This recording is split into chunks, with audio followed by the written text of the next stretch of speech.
Armenia. May I request protocol to escort His Excellency.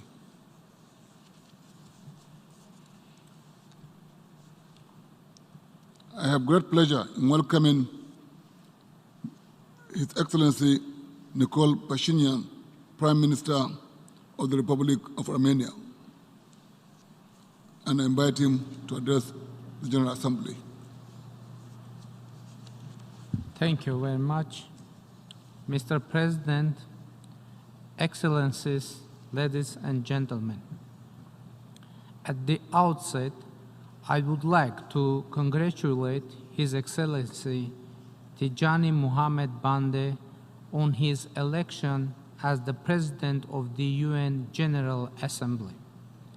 I wish to assure you, Mr. President, of Armenia's full support for your leadership during the 74th session of the General Assembly. I also wish to express profound gratitude to Ms. Maria Fernanda Espinosa Garces, the President of the 73rd session, for her effective leadership and important legacy. Ladies and gentlemen, this is my second opportunity of representing my country in this august body as Prime Minister of Armenia. Momentous changes have been taking place in our country since my previous appearance at the United Nations General Assembly. Parliamentary elections were held in Armenia last December. For the first time in about 25 years, these elections and their results were fully accepted by our public and not contested by any political party.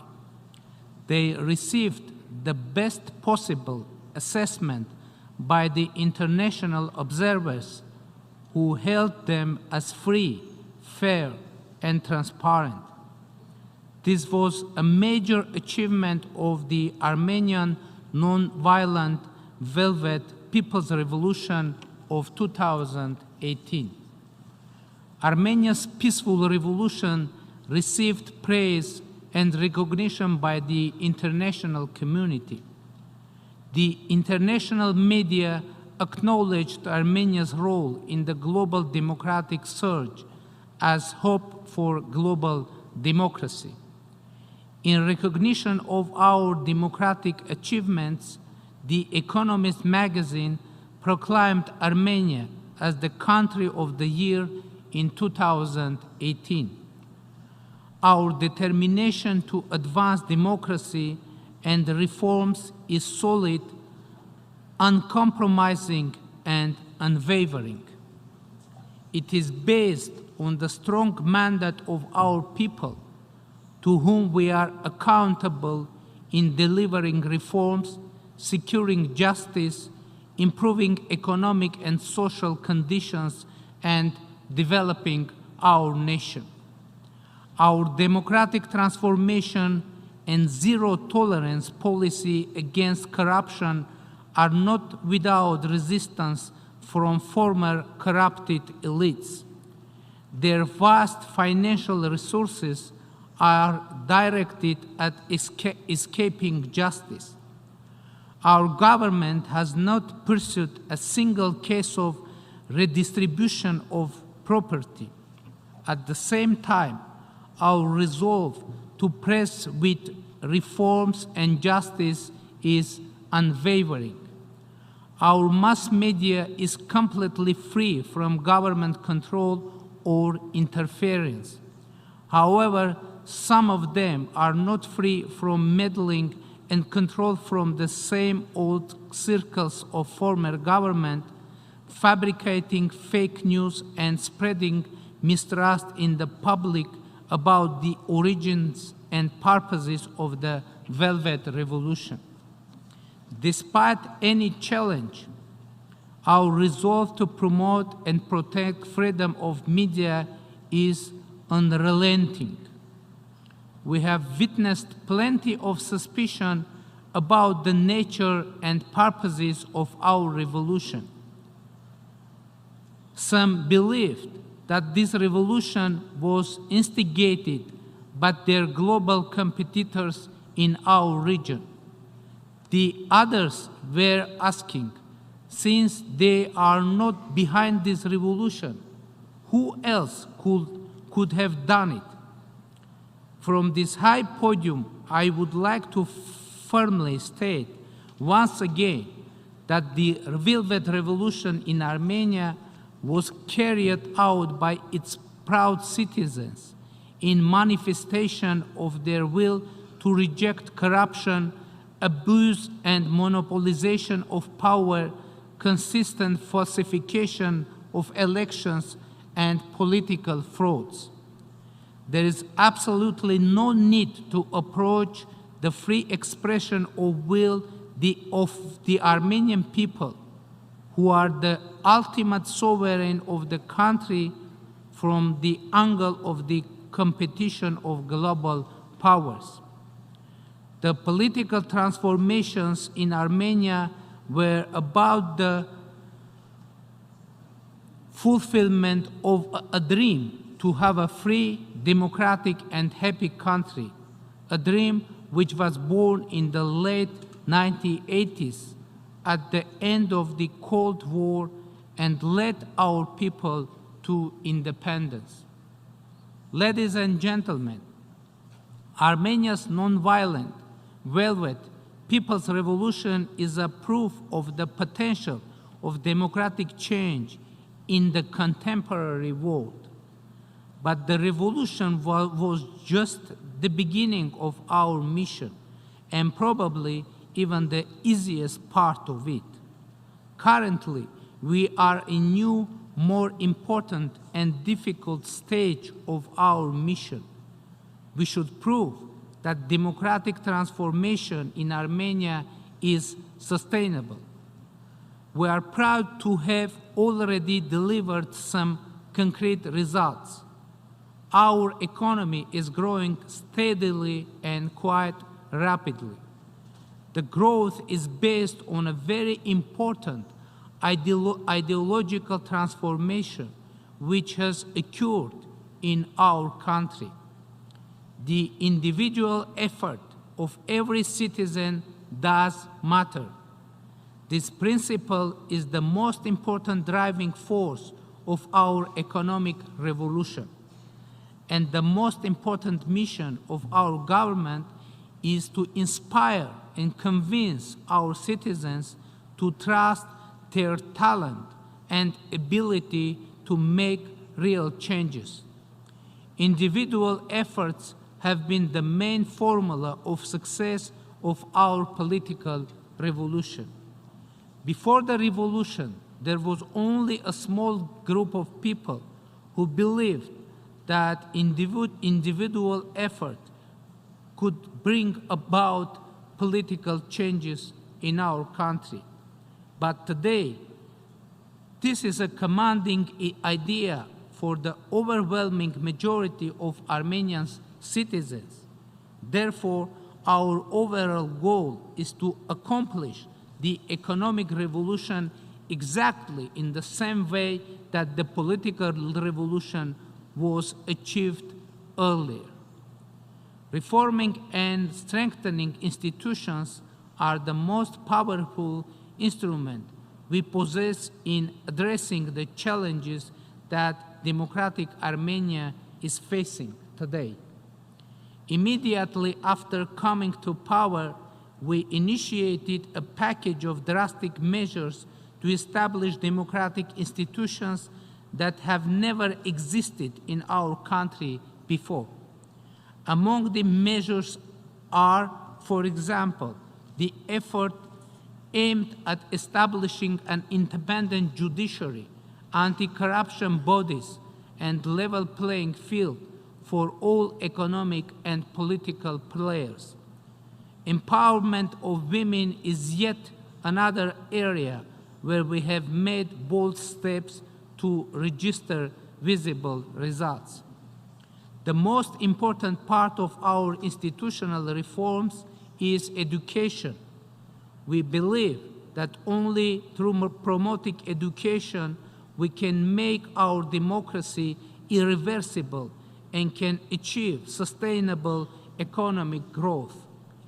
Our vision is to make lifelong education a nationwide activity for all layers of our society, from children to adults. The Armenian government is determined to continue institutional reforms, but we also count on the support of the international community to stand with the young Armenian democracy to address its challenges. We need to have access to international best practices to save time and resources. We need to avoid the mistakes previously made by other democracies to make our democratic reforms more fruitful and efficient. Taking this opportunity, I want to express my gratitude to all our international partners who are fully committed to assisting our reform agenda. In particular, we are grateful to the United Nations and its programs and agencies, as well as to regional partners, including the European Union and the Council of Europe. In fact, I mentioned the United Nations, our global organization embracing the whole of the international community, and I hope all members of the international community would like the Armenian democracy to succeed. Ladies and gentlemen, unfortunately, the world has not become a safer place for all of us throughout this year. It is difficult to find any region in the world which is not destabilized or impacted by tensions in the neighborhood. 2 out of the 4 international borders of Armenia, including the one with Turkey, have been closed for almost 3 decades.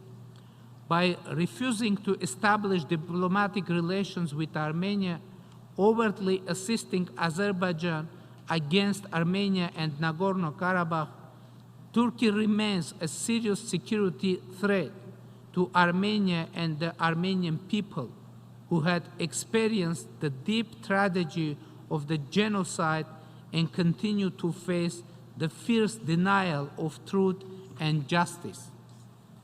Mr. President, the various degree of tension existing in the relations among our neighbors and strategic partners put us in a very challenging conditions. Russia is our key strategic partner and ally. Georgia and Iran are our strategic neighbors. We have a strategically significant agenda and partnership with the United States, the European Union, and its member states. We observe with concern sets of disagreements among our friends, strategic partners, and allies.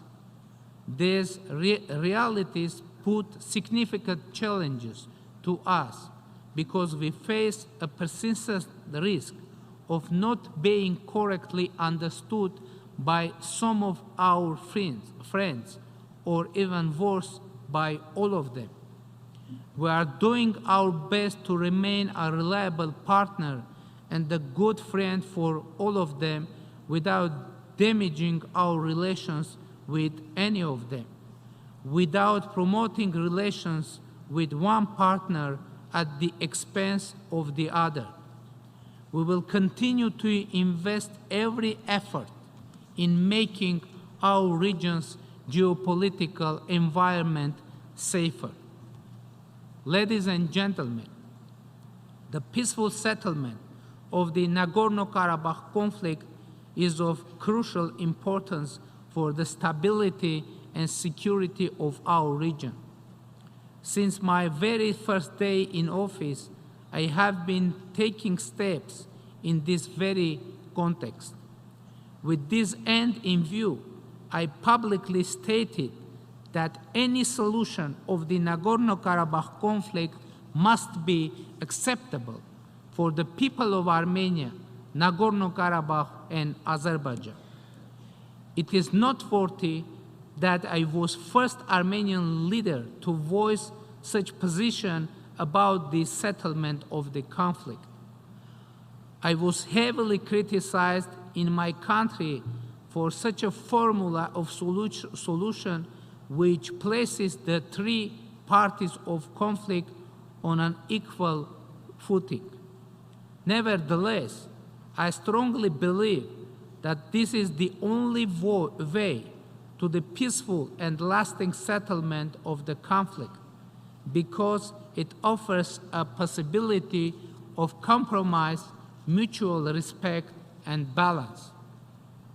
I introduced this formula not only publicly, but also within the negotiations under the auspices of the OSCE Minsk Group co-chairmanship. In order to move forward, I expected similar statement from Azerbaijan. However, the highest authorities of Azerbaijan remain on their position, which aims at a solution of the Nagorno-Karabakh conflict acceptable only for the people of Azerbaijan. What does it mean in reality? It means that the Azerbaijani authorities do not have any intention to solve this conflict. Instead, they want to defeat the people of Nagorno-Karabakh. They don't want to seek any compromise. What they aim at is a revenge for the unsuccessful attempted aggressions against the people of Nagorno-Karabakh in 1990s and in 2016. This is why they are inflaming anti-Armenian sentiments among their people. This is why they are spreading enormous resources on armament. This is why the anti-Armenian hate speech has become official policy in Azerbaijan. In fact, the Azerbaijani authorities want to bring back the Soviet time status of Nagorno-Karabakh, but it is a futile effort because the people of Soviet-era Nagorno-Karabakh autonomous region declared their independence and exercised self-determination as did Azerbaijan, seceding from Soviet Union. This position of Azerbaijan is tantamount of claiming restoration of Soviet Union. Azerbaijani government presents the Nagorno-Karabakh conflict as a territorial dispute between Armenia and Azerbaijan. We totally disagree with such an interpretation of the conflict. It is not a dispute between Armenia and Azerbaijan. This dispute is not about territorial claims. It is about people, about real men and women, and their right to live in their homeland in the way that their ancestors lived over many centuries. Unfortunately, Azerbaijani authorities do not want to talk to these people and negotiate with them because they want to have the territories but not the people. To be more precise, territories without the people. Ladies and gentlemen, it is very important to explain the reason why I am referring to this part of the story. Do you think I want to contribute to the tension in our region? Of course not. On the contrary, I want to make it clear that the conflict of Nagorno-Karabakh is a very complicated and very painful issue for the peoples of the region, that it is impossible to settle it without hard and consistent work, without a compromise, mutual respect, and balance. Therefore, I want to invite my Azerbaijani counterpart, President Ilham Aliyev, to accept the formula that will create conditions for a breakthrough in the peace process. Any solution to the Nagorno-Karabakh conflict must be acceptable for the people of Armenia, the people of Nagorno-Karabakh, and the people of Azerbaijan. We need to work together to translate this formula into reality. Ladies and gentlemen, a few days ago, we celebrated Armenians' Independence Day. 28 years ago, Armenia, as a sovereign nation, became a full member of the international community, regaining its place and role in the global arena. We are benefactors of international cooperation and contributors to its security, development, and human rights agenda. We place significant importance to effective multilateralism. We work with all our partners, both at international and regional levels, to advance global security, fight against international terrorism, non-proliferation, nuclear security, and peacekeeping operations. Armenia participates in the international peacekeeping operations in Lebanon, Mali, Kosovo, and Afghanistan, and carries out a humanitarian mission in Syria, delivering medical assistance and humanitarian demining to the benefit of the civilian populations affected by crisis. The benefits of effective multilateralism reflect strongly in our global efforts to advance cooperation in the implementation of sustainable development goals.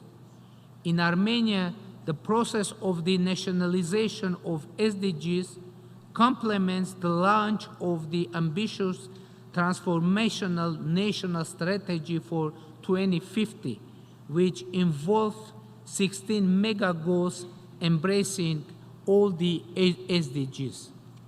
The priorities of advancing education, innovation, and smart development, inclusive and participatory political and economic environment underline the interlinkages between development and human rights. Further advancing the role of women and youth is of critical importance for Armenia. We will continue to focus on all these issues, both domestically and in our international agenda. Enhanced integration of economic and environmental policies is of high importance.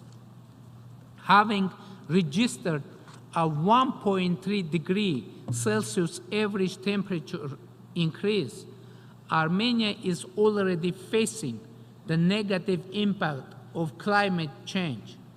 To address this global challenge, we have been working to develop an innovative climate finance mechanism, which is part of Armenia's national pledge for the Climate Action Summit of the Secretary General. Promoting sustainable development and human rights should be an inclusive process. It should be made accessible to everyone, regardless of political status or geographical location.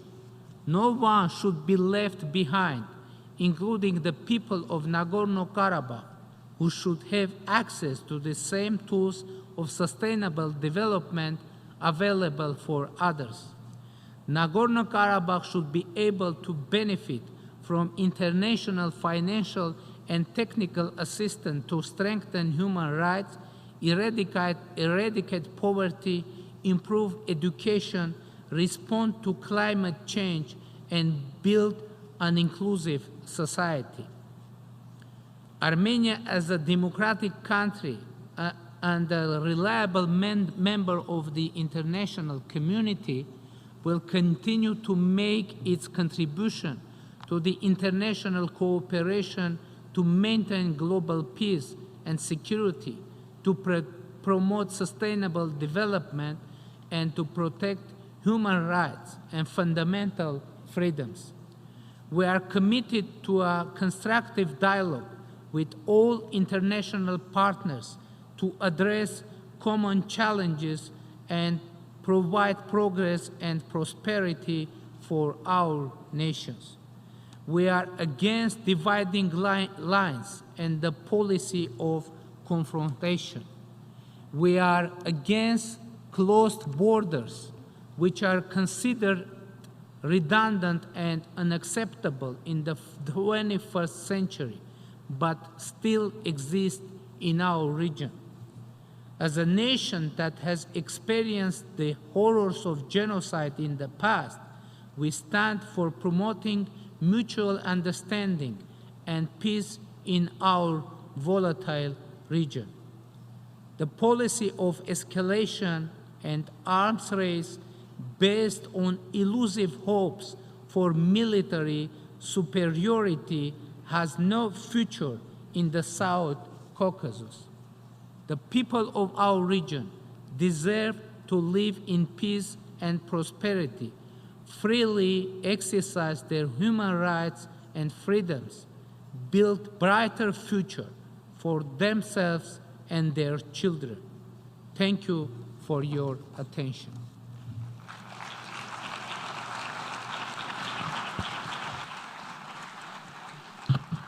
I thank the Prime Minister of Armenia for his statement, and I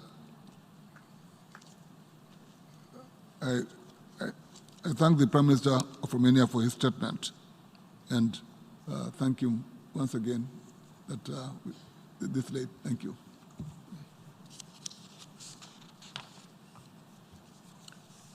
Yeah. The Assembly will hear and address